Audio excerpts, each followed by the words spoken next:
Alô, alô, Brasil! E atenção, atenção para um recado importante. Em verdade vos digo, dois pontos. Sextou!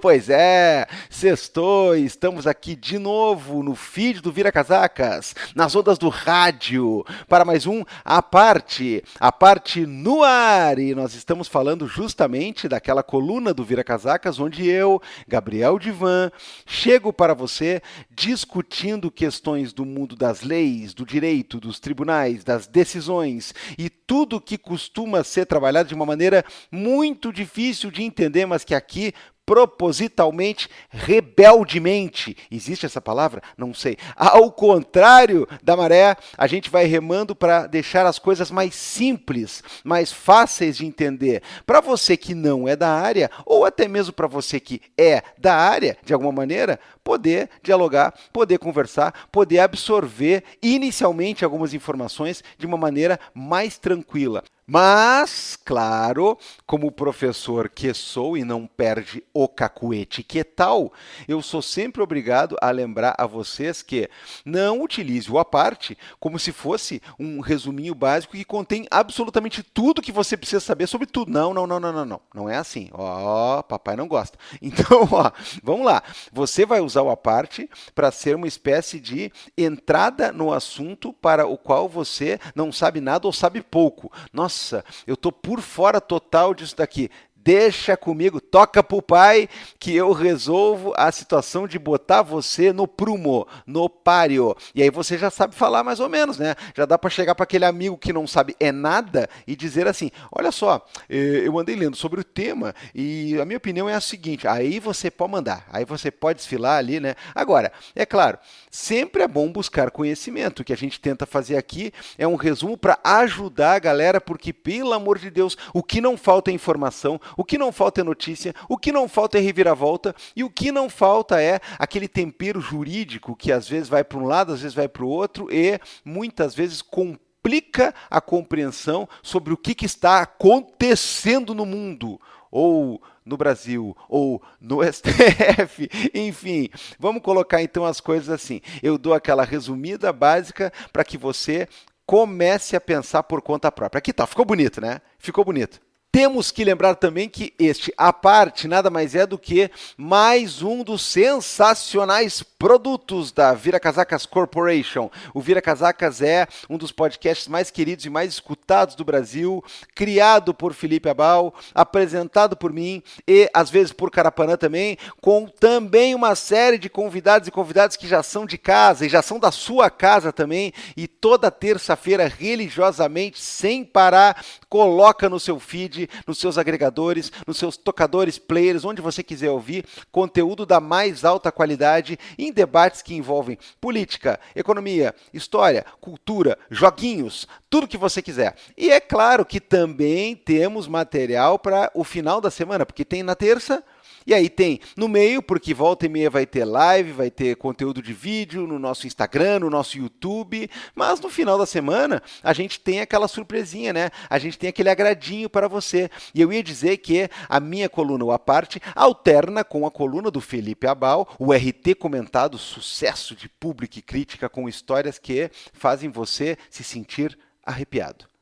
Agora, semana passada vocês viram que era teoricamente sexta-feira de à parte, né? Mas vejam só, mais novidade pra gente aqui. Olha quem voltou! Carapanã, o cronista do Armagedon, o nosso menestrel, o nosso apresentador oficial, mas que está em licença, está em missão secreta, e eu não vou dar mais detalhes justamente porque é secreta essa missão, mas ele deu o ar da graça de novo na sua antiga coluna, o É Várzea, e trouxe pra gente aí um conteúdo muito especial. Quem ouviu sabe que é ouro, sabe que é gabarito. Então, o Vira Casacas tem programa, às vezes vai ter live, às vezes tem outros tipos de postagem em determinadas redes ou mídias, tem as colunas que vão se alternando aí na sexta-feira, tem muita coisa para você. Então, continue fazendo com que o Vira Casacas caminhe com as próprias pernas, sem rabo preso, com eu, com o Felipe, com o Carapanã, com as nossas convidadas e convidados, podendo dizer o que quiserem e o que você quer também. Então, para isso, a gente precisa continuar sendo firmemente independente e precisa do seu apoio.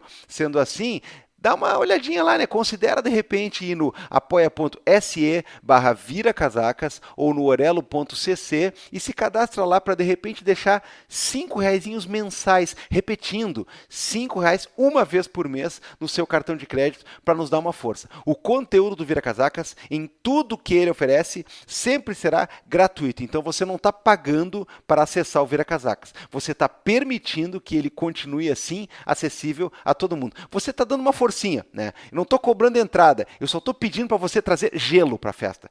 Traz gelo aí de repente. Traz de repente uma sobremesa, hein? Que tal? E R$ 5 é mais barato que gelo, hein, cara? E é mais barato que uma sobremesa. Bem, você também pode ir lá em umapenca.com/viracasacas e comprar alguma das nossas camisetas, cara. Tá na moda. Vira Casacas tá chique, tá sexy. Vira Casacas tá por aí. Tem camiseta, tem caneca, tem ecobag, tem um monte de coisa legal para você mostrar no peito esse orgulho que você é parte da família do Vira e você curte muito a gente. Beleza? Tranquilo? Bom, vamos trabalhar então, né? Tô falando aqui que tem conteúdo, não sei o quê. Vamos lá e vamos pro que interessa, rapaz do céu. E não é que já estão entre nós há alguns dias os conteúdos das defesas entregues ao STF frente à acusação da PGR no que diz respeito àquela galerinha lá, nada gente boa, que está sendo acusada no momento de tentativa de golpe de Estado, tentativa de impedimento de exercício dos poderes constituídos,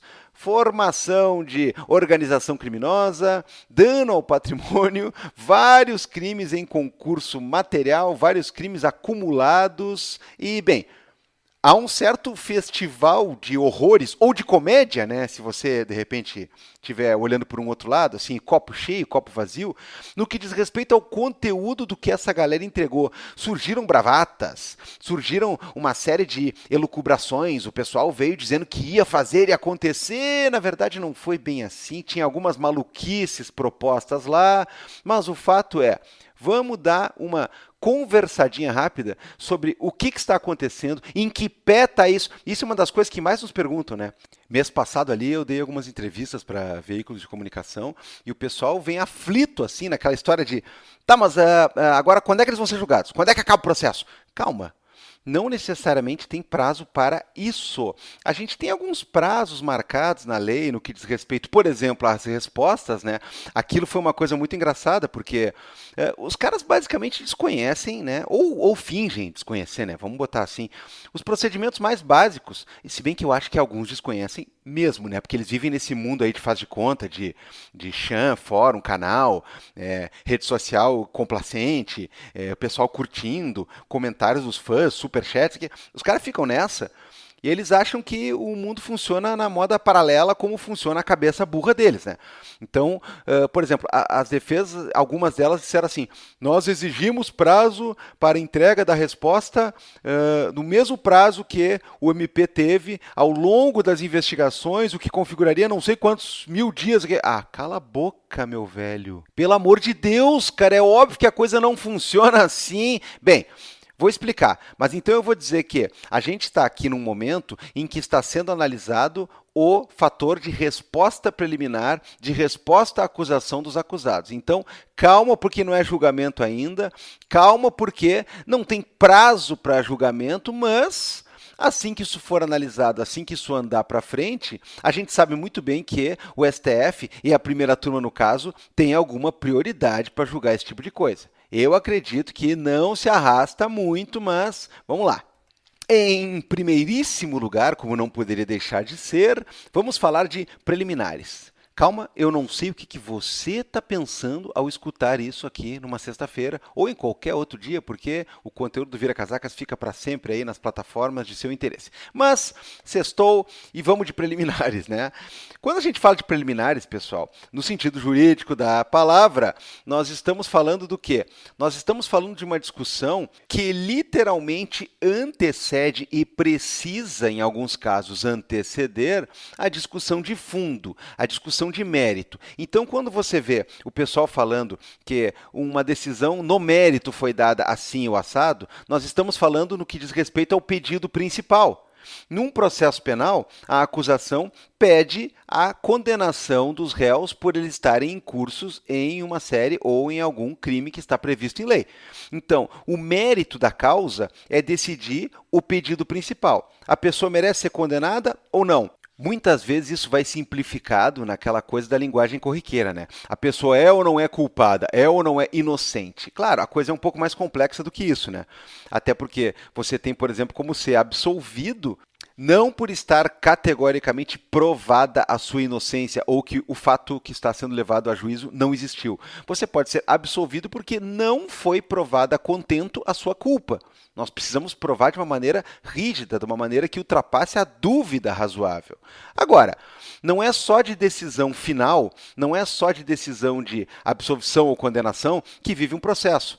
Você pode decidir por N outras possibilidades que envolvem, por exemplo, extinção do processo por algum motivo, desnecessidade, ainda que reconhecida tardiamente, de o processo ter existido.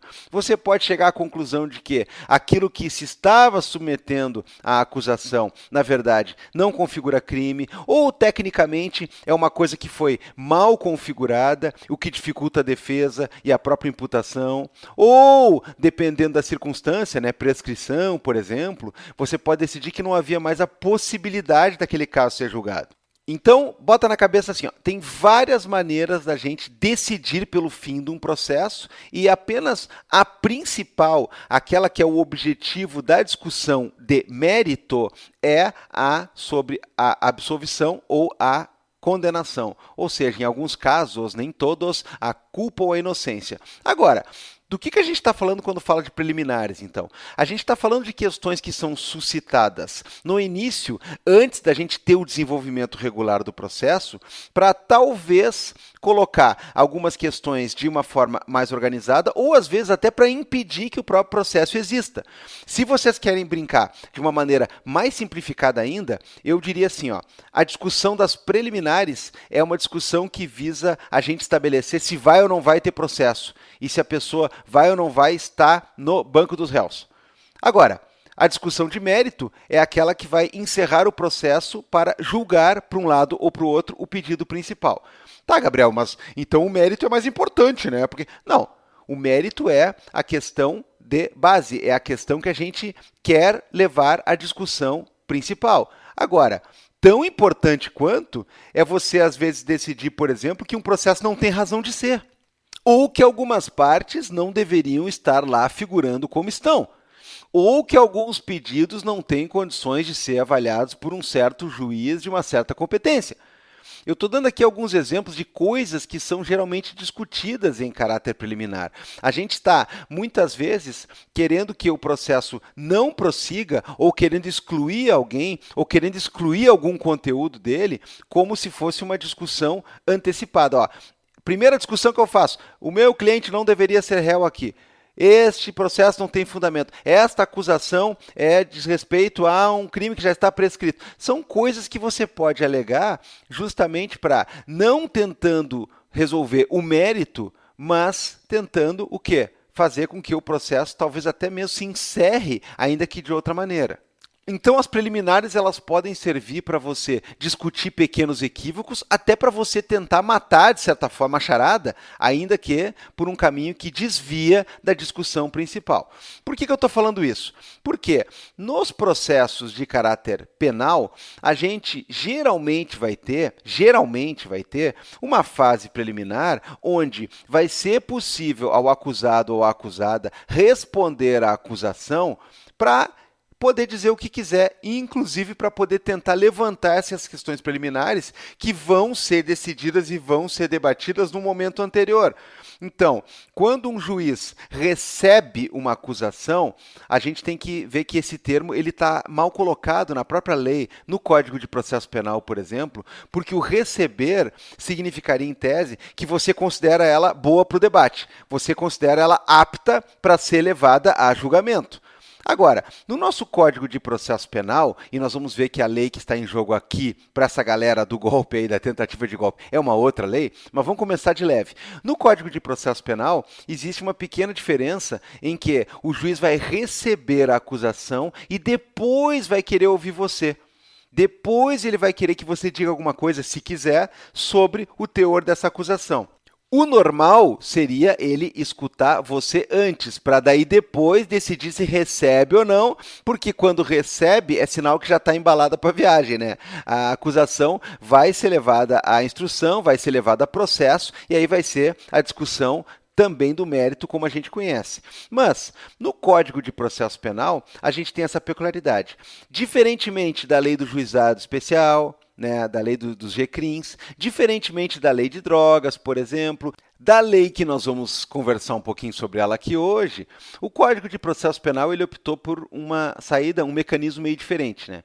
Ele quer que a pessoa seja conhecida como ré desde o início formal do processo, para que ela possa também ser absolvida por antecipação, caso haja motivos e caso haja pertinência.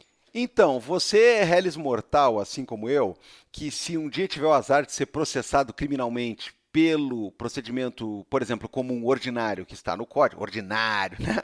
O que acontece? Você vai ser formalmente comunicado de uma acusação contra você pela citação. E quando você for citado validamente, quando o oficial de justiça mostrar para você o mandado e colher a assinatura, você passa a ter o prazo para oferecer a resposta. Nessa resposta, você pode, de acordo com a lei, olha só, alegar preliminares, como a gente está conversando aqui, ou alegar qualquer outra coisa que você bem entende. Por quê? Porque dependendo do caso, existem algumas hipóteses em que você pode tentar matar o mérito já antecipadamente. Você pode jogar alguma cartada que talvez faça com que a decisão já seja a de absolvição. Ou seja, a gente pode tentar discutir o mérito com um momento inicial. Mas isso é uma exceção para tentar adiantar o serviço. Porque o padrão é este primeiro momento ser um momento de discussão de preliminares. Ou um momento para a pessoa não discutir nada. Pode ser que você responda uma acusação dizendo o seguinte, bom, vamos ver no processo então, quando chegar a hora eu vou provar o que eu tenho que provar para o meu benefício e está resolvido e agora não vou falar nada. Pode ser assim? Pode. Você tem aquele momento para rolar testemunhas e pode deixar para falar depois, não tem problema. Agora, se você tem o que falar, ou se você talvez quer tentar a sorte aqui, arriscando algumas discussões que possam ser úteis e que possam, inclusive, ter resultados bastante poderosos, né? Você pode levantar uma preliminar, por exemplo, como no caso aqui que a gente vai conversar, os caras, em maioria, fizeram. Você pode tentar levantar uma preliminar dizendo que o juízo que está julgando o caso não é competente para tanto. E aí você tenta ganhar tempo, mudando de juízo, tentando promover uma acusação perante um outro fórum, perante uma outra instância e tudo mais. É uma ideia. Você pode tentar mostrar, por exemplo, que o processo não tem cabimento porque não se configura uma ameaça criminal a ponto de fazer a incursão no artigo. Ou seja, você está tentando dizer que não vale a pena existir aquele processo, quiçá pelo que você praticou, não seria, na realidade, algo de ser considerado crime. Você pode tentar tirar o seu da reta, dizendo que você não merece estar incluído junto com aquela galera, porque a sua conduta é outra, porque o eventual enquadramento do que você talvez teria feito é outro. Então, o momento de discussão da resposta à acusação pode muito bem ser um momento onde você vai batalhar no campo das preliminares para deixar para batalhar no campo do mérito na hora adequada, na hora posterior, na hora conveniente, certo? Agora, vamos lembrar de uma coisinha muito essencial aqui. O procedimento que está correndo contra essa galera, inclusive contra o ex-presidente Jair Bolsonaro, não é o do CPP, não é o do Código de Processo Penal. Por quê? Porque eles estão sendo processados perante o STF. E quando você tem prerrogativa de função, foro privilegiado, você é processado perante alguma corte, algum tribunal, que não é a primeira instância, e o procedimento do seu processo não é o do Código comum, digamos assim, é o da Lei 8038, nos artigos 1 a 12, ou seja, tem um procedimento diferenciado, tem um rito, tem um percurso processual diferenciado para quando a pessoa obedece à lógica do foro privilegiado e é processada diretamente perante um tribunal. Sobre isso, vale a pena refazer um alerta que volta e meia eu faço, né, pessoal? O foro privilegiado, ele não tem a ver com a pessoa, ele tem a ver com o cargo que ela ocupa. E existem previsões constitucionais e legais para pessoas que estão ocupando certos cargos serem processadas especialmente frente a alguns tribunais, justamente para manter uma espécie de padrão de hierarquia, né? Você não vai processar um ministro de Estado, um deputado, um senador da República perante uma primeira instância, não que a primeira instância está com medo, não que a primeira instância vai necessariamente dar uma decisão nervosa em relação a esta figura tão importante, mas para manter uma equiparação, para evitar, inclusive, a possibilidade, ainda que especulativa, disso acontecer. Então, o cachorro grande briga com o cachorro grande, é mais ou menos assim, né? E o que acontece? Você pega, por exemplo, o presidente da República, pessoas com status de ministro, comandantes e grandes chefes de forças armadas, você tem competência para vê-los processados perante o STF. Mas alguém vai perguntar, mas Gabriel, o cara já não é mais presidente. Tem um outro lá que era assessor não sei do que. Tem outro que é ajudante não sei do que. Tem outro que é bedel não sei o que lá. Por que essa galera está toda processada pelo STF? Bom, aí a gente tem que entender dois fatores a mais. Um deles são as regras da chamada conexão e continência, tá? Não precisa decorar nada disso agora. Basta entender que existem alguns casos e algumas relações entre pessoas que tornam muito mais prático e muito mais fácil que elas sejam processadas, acusadas e os seus fatores sejam debatidos no mesmo processo perante o mesmo julgamento. Então, é uma medida para a gente reunir pessoas e processos, ainda que tenham praticado vários crimes diferentes, ainda que tenham praticado em locais de tempo diferentes. Às vezes a prova de um interfere diretamente na prova do outro. Às vezes um foi praticado para você ocultar ou ajudar na questão do outro. Às vezes as pessoas todas estavam juntas num plano. Então, é mais fácil e é mais lógico, às vezes, você reunir pessoas num mesmo caso do que você processar cada um por um crime de forma separada, sendo que todos eles têm uma inter-relação bastante poderosa, em não raras vezes. Ok? Primeiro ponto, então. Integrantes de uma mesma quadrilha que estão diante de um mesmo plano ou que estão executando juntos alguma coisa, geralmente vão ser reunidos na mesma acusação, no mesmo processo, para que os seus casos sejam debatidos pelo judiciário juntos. Beleza, né? Isso é fácil de entender. Agora vem aquela questão. E quando tem um cara que está praticando alguma coisa junto com o outro, mas um deles tem prerrogativa de função, tem foro privilegiado e o primeiro não tem? Bem, o entendimento da jurisprudência brasileira muda bastante em relação a isso. Tem muitas vezes que você vai encontrar julgamentos dizendo que todo mundo tem que ser julgado junto e todo mundo tem que ser puxado, tem que ser pinçado para o foro de maior gradação, de maior competência. Então, se eu estou praticando junto um crime com alguém que tem competência para ser julgado pelo STF, o rigor seria que eu e essa pessoa fôssemos julgadas no STF. Agora, nos últimos anos também, você vai encontrar várias vezes decisões, às vezes do próprio tribunal, da própria corte, como o STF, por exemplo, dizendo que o mais natural seria separar essa galera.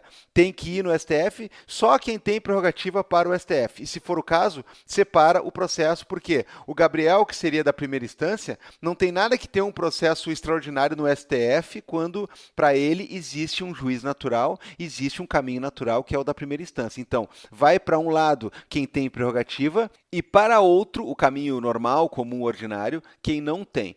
Porém, nos últimos tempos, o STF, em relação, por exemplo, ao caso dos crimes do 8 de janeiro, né, da primeira leva, aquela de acusados pela depredação em Brasília, fixou um padrão de entendimento dizendo que compete, inclusive, ao tribunal, no caso, ao Supremo, o julgamento de todo mundo que está conexo, dada a presença de algumas pessoas com foro, no caso de deputado federal, entre os acusados daquela primeira leva, somados àquela multidão de gente que nada tem a ver. Mas a ideia que foi estabelecida ali, a ideia que foi vitoriosa, com pouquíssimas possibilidades de voto contra no plenário, foi a de que, nesse caso, o STF faz melhor em manter consigo a competência para julgar todo mundo que está envolvido.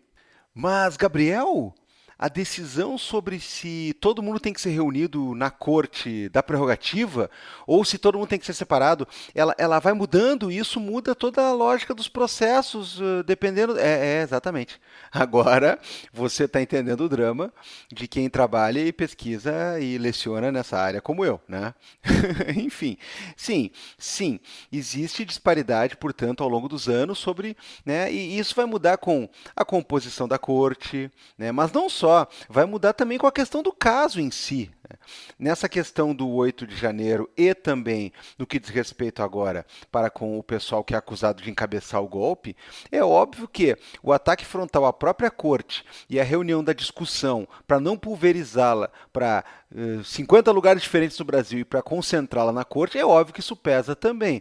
Então, à medida em que as circunstâncias vão pedindo, existe um entendimento e aí você está certo se dizer que não há necessariamente uma segurança jurídica quanto a isso. É verdade, é verdade. Isso é um espinho, né? Isso é um calcanhar de Aquiles desse debate, porque se você lembrar desde mensalão, né, para não ficar pensando que é só agora que a galera do Bolsonaro está envolvida. Não, no mensalão também foi uma quebra de expectativa, porque a ideia também era o desmembramento para que as pessoas fossem processadas cada uma no seu juízo respectivo, mas aquela que foi à época a maior ação já julgada pelo STF em competência originária, ninguém abriu mão. Então, 38 pessoas, dentre as quais só 3 tinham prerrogativa, né, trouxeram o processo inteiro para o STF e para o plenário do STF. O que, aliás, se aprendeu uma lição importante desde aquele ano, 2013, que foi de que ações originárias não têm que ser julgadas diretamente pelo plenário, porque se houver necessidade de discutir alguma coisa a mais, se houver necessidade, por exemplo, de avaliar algo em um grau maior, tu não tem nenhuma instância interna superior para poder fazer algum tipo de controle. Lembrando que o plenário do STF não é uma espécie de segundo grau das turmas. Ele não é, né, para quem as turmas apelam, não. O plenário tem funções específicas e as turmas têm funções específicas. Nesse caso, daquele ano em diante, começou a se consolidar a ideia de que ações penais originárias são de competência de cada uma das turmas, por sorteio ou por prevenção, no caso, né, como o Alexandre, integrante da primeira, já vinha decidindo questões nos inquéritos, então, quando vai haver o processo, cai justamente para ele e na turma em que ele está atuando. Bem, então já sabemos que as pessoas conectadas pelas acusações que dizem respeito a todas elas estão sendo julgadas num mesmo lugar. A gente já sabe que a competência natural pelo regimento do Supremo é de uma das turmas. A gente já sabe que as pessoas estão numa fase inicial de defesa. E que fase é essa? Como eu dizia para vocês, o processo contra essa galera, por correr perante um tribunal e não pela primeira instância, como é o ordinário, o normal, o comum, ele obedece às regras da Lei 8038 de 1990 e não às regras do Código de Processo Penal. E aí, o que acontece aqui? A gente tem a ideia de que no rito, no procedimento da Lei 8038, você vai fazer a sua defesa para talvez discutir preliminares antes mesmo de haver uma discussão sobre o recebimento ou não da acusação. Ou seja, uma defesa antes, para você ser ouvido antes sobre o teor das acusações contra você, de que a gente oficialize, digamos assim, a sua condição de réu e o prosseguimento do processo.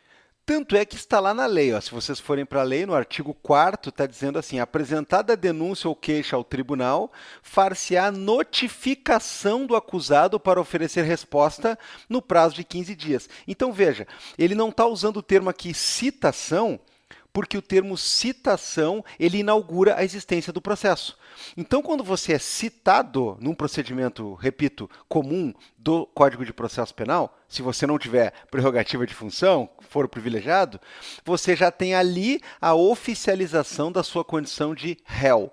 Claro, você pode, na resposta, tentar fazer a justiça voltar atrás nesse quesito, tentar desconstituir essa situação. Agora, para todos os efeitos, o processo já começou, porque quando você é citado, você é réu, e quando tem um autor e um réu, e isso está chancelado judicialmente, você tem um processo que iniciou. Aqui nós temos uma questão um pouco diferente, porque os acusados ainda não são oficialmente réus no sentido de ter contra si um processo que vai prosseguir para a decisão do mérito. Eles estão numa fase em que eles podem responder a uma notificação, ou seja, é como se eu te avisasse assim, amigo, você está acusado aqui. A gente vai ou não vai levar isso para frente? O que você me diz? Eu estou dando então a chance das pessoas tentarem bater na acusação para que ela não frutifique, para que ela não prospere. Elas não estão ainda fazendo a sua defesa, se bem que alguns argumentos podem ser similares, eles podem ser no futuro reprisados, mas eles ainda não estão fazendo a sua defesa quanto ao mérito.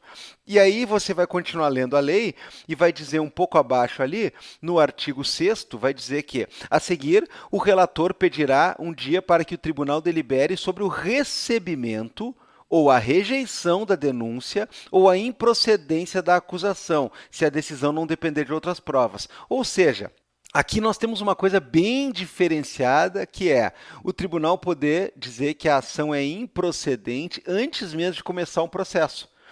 O que é uma coisa engraçada, porque no CPP, né, no processo normal, eu vou brincar sempre de chamar assim, nós temos a possibilidade de dizer que você já é réu desde o início, mas é possível desconstituir isso, se na sua resposta você provar que a acusação não tem fundamento ou alguma outra preliminar com força. Tá? Aqui, no processo do pessoal do andar de cima, é exatamente o contrário. O efeito é igual, mas é o contrário. Você ainda não é réu, mas eles podem, num primeiro momento, já dizer que a ação não vai prosperar, não vai proceder, para além da possibilidade de rejeitar a acusação no que diz respeito a, justamente, né, conferir força a alguma das preliminares. Então, alguém vai dizer assim, esse processo aí não oferece provas e não tem argumentos legítimos para imputar essa acusação a mim. Daqui a pouco, o tribunal pode reconhecer que sim, quanto a essa pessoa, quanto a esse crime, vai rejeitada a denúncia. Ou seja, você não está julgando a pessoa inocente pura e simplesmente, você está dizendo que não há condições de ter um processo contra aquela pessoa, ou pelo menos quanto a uma das acusações que pende sobre ela. Talvez as outras fiquem. Então, decidir uma preliminar é justamente decidir como e se vai haver processo. Decidir o mérito, depois, é decidir se a pessoa vai ou não vai ser condenada. Entendeu? Bom, então vamos lá. Por quê? Porque essa galera, segundo o artigo 4, tinha 15 dias para oferecer essa resposta, e as respostas chegaram, por mais que alguns fizessem aquilo que eu tinha dito, né? Teve gente que disse assim, eu vou responder no mesmo prazo que o Ministério Público teve, dialogando com a Polícia Federal e com a condução judicial dessa investigação, então eu vou usar o prazo que eu bem entender. My brother, presta atenção uma coisa. Você não decide qual é o seu prazo. Você pode até pedir e tentar ver se te concedem mais, completamente driblando a lei, tá? Isso é possível fazer. Agora, a gente não pode simplesmente chegar e dizer assim, eu vou inventar o prazo que eu tenho para responder. É claro que os caras, eles gritam muito, mas na hora de encarar, né, eles piam baixo. Então, o pessoal foi lá e entregou direitinho no prazo, ainda que teve gente que pediu mais prazo na própria entrega, dizendo assim, olha, eu estou entregando aqui, mas eu queria olhar não sei mais o que. Tudo bem, tudo bem. Faz parte do jogo você tentar espernear e faz parte do jogo a autoridade jurisdicional poder talvez controlar, modular isso de alguma maneira. Agora, você não inventa o prazo que você tem para resposta, ou você responde, ou você não responde. E no processo penal, se você não responder, não significa que você aceitou ou assumiu os fatos que estão sendo jogados contra você. A gente simplesmente vai ter que nomear alguém para fazer uma resposta, porque você está devidamente notificado e você não fez porque não quis, mas o processo não anda sem uma mínima resposta, é uma questão do direito de defesa dos réus, o que significa que nós vamos ter uma resposta feita por alguém, por algum advogado nomeado, por defensor público, coisa parecida, ainda que seja só num sentido formal, num sentido pro forma. Beleza? Então vamos lá. Acusar a galera, o pessoal responde e vamos dar uma olhada no que eventualmente foram as preliminares que alguns dos nossos personagens acabaram alegando. Vamos lá então, né? Vamos lá então, porque tem uma lista bonita aqui, né? Só para a gente pensar como exemplo. O general Augusto Heleno, né? Olha ele, né? O que o general Augusto Heleno disse em resumo em sua defesa? Ele, de uma hora para outra, virou um defensor da primeira instância, né? Porque agora ele diz que, não, isso aí tem que ir para a primeira instância na Justiça Federal em Brasília, né? Eu duvido que ele abrisse mão de outras prerrogativas em outros momentos. Aliás, é importante dizer que há mais de ano já o STF firmou uma posição. Eu não concordo com a posição, tá? Eu não acho que é a melhor saída. Mas já faz um bom tempo que o STF já cravou o retorno de uma ideia que já foi a pauta principal nesse tipo de discussão, depois foi abandonada e agora voltou aos holofotes. A ideia de que a pessoa que praticou um crime enquanto tinha prerrogativa, enquanto tinha foro privilegiado, mesmo que tenha perdido esse foro posteriormente, vai ser julgada conforme o foro que ela tinha quando era a hora da prática criminosa ou da suposta prática criminosa. Ou seja, as pessoas que praticaram crimes tendo foro privilegiado, elas vão ser julgadas conforme o foro que elas tinham na época. É por isso, por exemplo, que, para além da questão da conexão, que eu já expliquei, o ex-presidente Jair Bolsonaro, que enquanto presidente a ser julgado criminalmente, deveria ser julgado pelo STF, agora que já não é mais nada, é ex-presidente, é atual passeador aí da República, né? E inclusive com um passaporte suspenso, não pode passear para qualquer lugar, né? Esse cara, ele continua sendo julgado pelo Supremo, ainda que fosse só ele o acusado, dado o fato de que o entendimento atual é de que a pessoa mantém, entre aspas, a prerrogativa para esses casos. Repito, não é uma coisa que eu acho a melhor saída técnica, eu acho que a prerrogativa deveria ser para quem está ocupando o cargo no momento, mas aqui fica engraçado o general Heleno dizer isso, porque, obviamente, né, quando é para ele é bom, né? Quando é para ele é bom. Aposto que, em termos de perder qualquer tipo de coisa que se possa chamar de prerrogativa, não está exatamente, né, no mapa mental desse cidadão. Agora, no momento em que ele está sendo acusado pelo STF, ele está dizendo, ó, o STF não é competente. Então, o que aconteceu? Aí, o que vai dizer aqui? Ele vai levantar uma hipótese, né, de que o Lula, quando foi julgado, ele era ex-presidente e, portanto, foi julgado pela Vara Federal de Curitiba, foi julgado pela primeira instância. Mas, tirando as peculiaridades de cada caso, né, general, o entendimento agora mudou, o entendimento já é outro. Então, né, o que nós vamos fazer? Ora bolas, né? Temos mais um na lista aqui e ele é Alexandre Ramagem, atual deputado federal e ex-diretor da ABIN. A discussão dele aqui é interessante porque, olha só, ele diz que pelos crimes dos quais ele está sendo acusado agora, ele já não tinha mais participação no núcleo do governo, ele já tinha saído, ele já tinha se exonerado do cargo de diretor da ABIN. Olha que interessante, né? Olha só, vamos lembrar que na denúncia, como a gente comentou, eu e o Felipe, no nosso última parte, que foi uma parte especial, a denúncia ela remonta a fatos que vão a 2021 para montar a estrutura do que seria essa organização tentada de várias maneiras em relação a alguns dos crimes ali acusados. Então, eu não sei se essa desculpa do nosso Ramagem aqui, né, eu não sei se ela cola, mas o argumento jurídico dele é interessante. Ele está dizendo assim, ó, bom, eu era diretor da BIM, mas na hora do vamos ver mesmo, quando foi decidir essas coisas tudo aí, eu já não estava mais. Então ele está lançando uma ideia interessante. A qualidade de deputado federal agora poderia levar ele para o STF, mas tem aquele pequeno detalhe, né? Só vai ser processado perante o foro privilegiado se a prática dos seus crimes tiver a ver com o cargo que está lhe dando o foro. Então ele está tentando uma brecha lá. Ele está dizendo que ele não era mais chefão da BIM quando foram praticados os principais atos, né? E aí ele está meio que botando da galera, né? E dizendo, ó, eu não estava.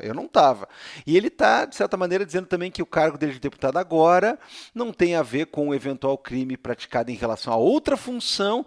Olha, meio espertinho, né, o seu Ramagem? Está tentando se esquivar. Só faltou lembrar justamente isso, né? Não foi um dia, não foi uma reunião só que ele não estava. Não foi nada disso. Foi um conjunto de atos que remonta a muito mais tempo do que o simples e puro momento em que ele se exonerou. E ele também fala uma coisa interessante, né? Existe uma falta de justa causa. Não tem indícios concretos de participação em atividade criminosa. Ô, Ramagem, Eu escrevi o meu segundo livro sobre justa causa. Eu reconfigurei a ideia de justa causa para a ação penal, né? Se você quiser dar uma lida aí, você pode baixar, é grátis, tá? Eu não vou te mandar, tá? Porque eu não mando o livro para cara que nem tu, mas tu pode fazer download aí, né? Processo Penal e Política Criminal, Gabriel Divan, né? Tá lá. E aliás, muita gente fala sobre justa causa, né? É engraçado porque antigamente o cara dizia assim, ó, olha, temos que debater se um processo tem ou não tem justa causa, pessoal, porque tem processos que são desnecessários, tem processos que são inúteis, tem processos que é o poder punitivo se manifestando com exagero. Todo mundo dizia, não, bandido bom é isso aí, é pé no acelerador, não tem conversa. Agora, todo mundo vem com um papo de justa causa, né? Todo mundo vem com um papo de justa causa. É muito engraçado, é muito engraçado. Outro que está aqui é o ex-ministro Anderson Torres, né, que depois era secretário, né, do DF, o cara que não sabia nada de nada, tem até minuta do golpe na casa dele, mas ele não sabia nada. Bom, ele está dizendo que, segundo a sua defesa, a acusação da PGR é uma obra de ficção, fruto de um roteiro imaginário, caça às bruxas. E ele está dizendo também que não tem provas contundentes para a sustentação da imputação criminal em relação a ele, né? Quer dizer, ministro da Justiça que elaborou minuta de ato golpista enquanto estado de defesa. E falta justa causa para ele. E é caça às bruxas, né?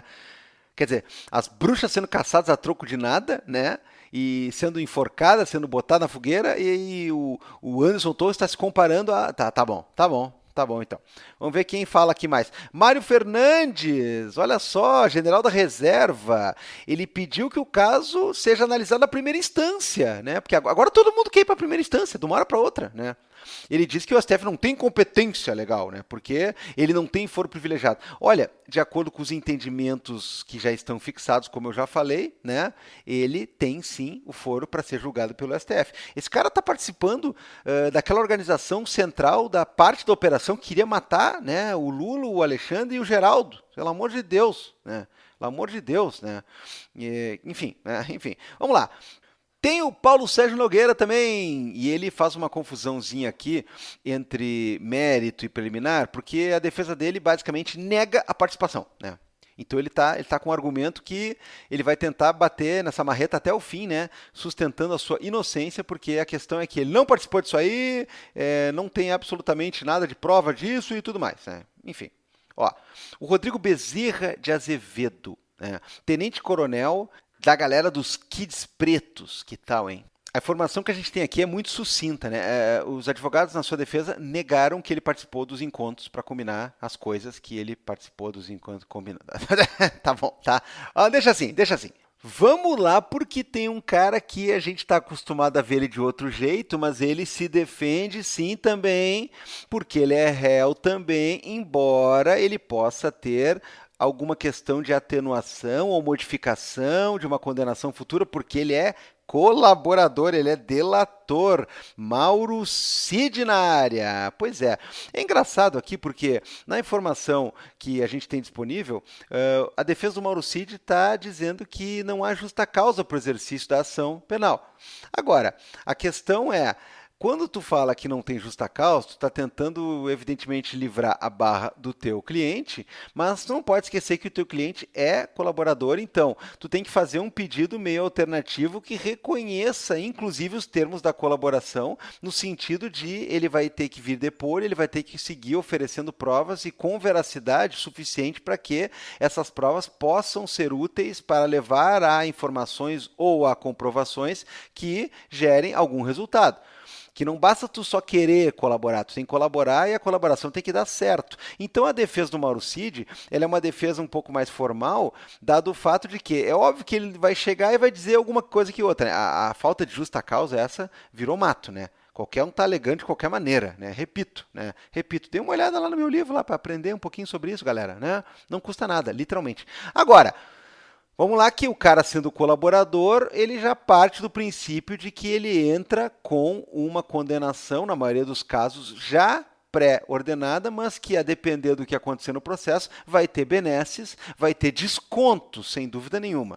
A gente tem que lembrar, né, daquela questão do Felipe Martins, né, do assessor Sorocabana, né, o assessor do White Power, uma figura absolutamente desquerida, esse viu seriado americano de advogado matreiro que não segue os ritos, mas ele consegue o que quer porque ele é muito sagaz, tipo Suits e coisa parecida, porque a informação inicial que circulou na imprensa é de que ele ia pedir o depoimento de Alexandre de Moraes. Eu vou fazer aqui alguns segundos que simbolizariam um minuto de silêncio, tá? Minuto de silêncio para o processo penal brasileiro e para a advocacia como um todo.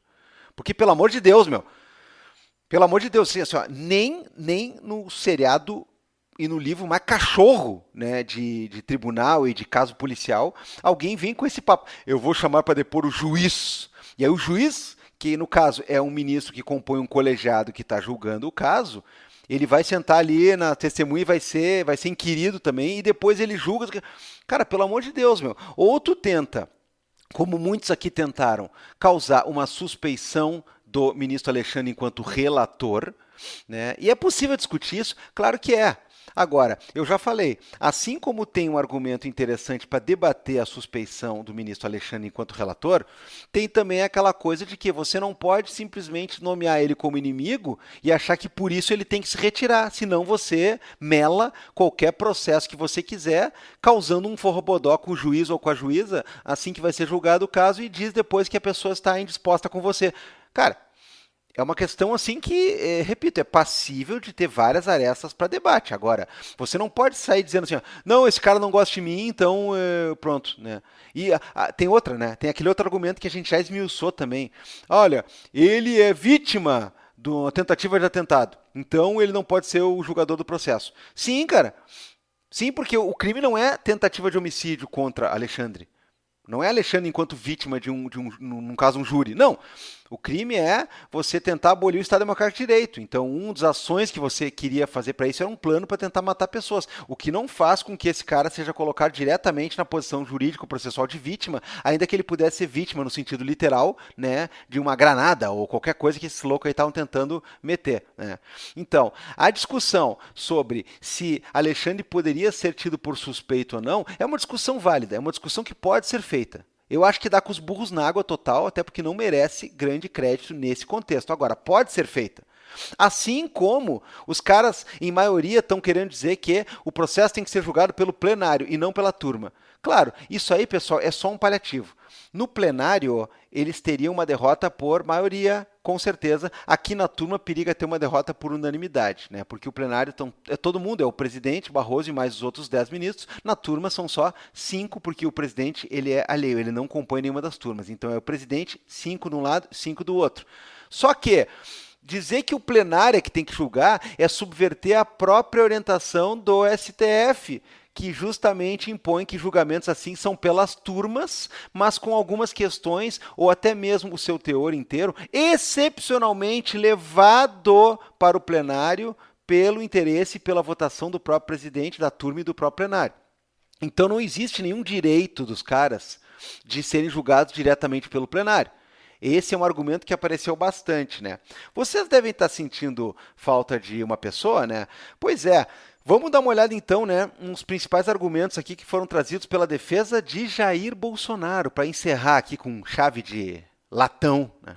Vamos pegar aqui, né, abre aspas para a matéria da BBC, que está dizendo assim, em documento de 129 páginas, a defesa de Bolsonaro reiterou que o ex-presidente não teria participado do plano. Pediu que a denúncia não seja recebida pelo STF e, caso isso aconteça, que o caso seja julgado pelos 11 ministros do plenário e não apenas pela primeira turma. Eu já falei, este aqui é um dos argumentos que mais surgiu, junto com o questionamento se o ministro Alexandre poderia ou não poderia ser o relator do caso. Além disso, solicitou a anulação da colaboração premiada do ex-ajudante de ordens Mauro Cid e que a relatoria do processo, já falei, seja retirada do ministro Alexandre de Moraes. Então, assim, aqui nesse ponto, pessoal, por mais que eles tenham gritado muito, as defesas elas acabam sendo taticamente econômicas, porque você tem que discutir mais preliminares do que, eventualmente, questões de prova. É claro que todo mundo nega a autoria, todo mundo nega que tenha havido tentativa de golpe, todo mundo nega que estava junto, todo mundo nega que Bolsonaro tenha mandado, todo mundo nega que tenha tomado alguma decisão. Mas negar isso de largada faz parte de uma estratégia e de um anúncio de como é que você vai tentar conduzir, pelo menos inicialmente, a discussão do seu caso. Mas o mais importante é, tira essas bravatas aí de vou inventar um prazo que eu quero para responder. Vou chamar o ministro, julgador, relator para ser uma testemunha do caso. Tira essas porcaria aí que só faz sucesso na base. Né? Os caras veem filme, jogam videogame, fazem discussãozinha de anarcocapitalismo, não sei o quê. Daí eles acham que é só chegar aqui e inventar o que eles querem. E aí fica o pessoal lá, né, comentando no sei lá eu aonde, né, no Discord do Flow Podcast, sei lá eu que porra. Ei, ô galera, olha só, eles vão dar um touché, vão dar uma estratégia aqui que vai quebrar as pernas. Cara, tem um jornal aí que ele é o mesmo nome de um estado da federação, sabe? O estado, né? Que ele diz assim, Felipe Martins é a pedra no sapato de Alexandre de Moraes. Sim, mas pedra no sapato por quê, meu? O cara tá sendo julgado, meu. O cara tá no pé da égua, meu. Ele vai oferecer a sua defesa ou não, se tiver elementos que concatenem ali, ele periga ser condenado, se não tiver, periga ter rejeitado, ou periga ser absolvido. Cara, a pedra no sapato, esse foi o cara que lançou aquela de chamar o Alexandre para depor, né? Então, assim, foi um teste na imprensa que, obviamente, né, chega lá e não resulta em nada prático, nada efetivo. Né? Então, pelo amor de Deus, cara. Se isso aí é a pedra. Quer dizer, se um réu é a pedra num sapato de um julgador, né, num processo que está em discussão preliminar ainda, eu não sei mais de nada. Bom, então, para vocês entenderem o que está acontecendo no momento e essas defesas forem em relação ao quê, já sabe. Não é ainda o julgamento, é toda uma discussão para ver se vai ter ou não vai, contra quem efetivamente vai. Nós vamos fechar a barca, fechar o time, fechar o pacote do que vai ser acusado e aí depois segue o processo como deve seguir para suas partes e etapas ainda mais emocionantes e nós vamos estar aqui com você debatendo isso. Beleza? Já durou demais essa parte aí, já estamos com 50 minutos, é hora de dar tchau, né? É hora de dar tchau e dizer muito obrigado por acompanhar não só essa coluna, como todo o material que o Vira Casacas entrega religiosamente para você toda semana. Beijo, fui!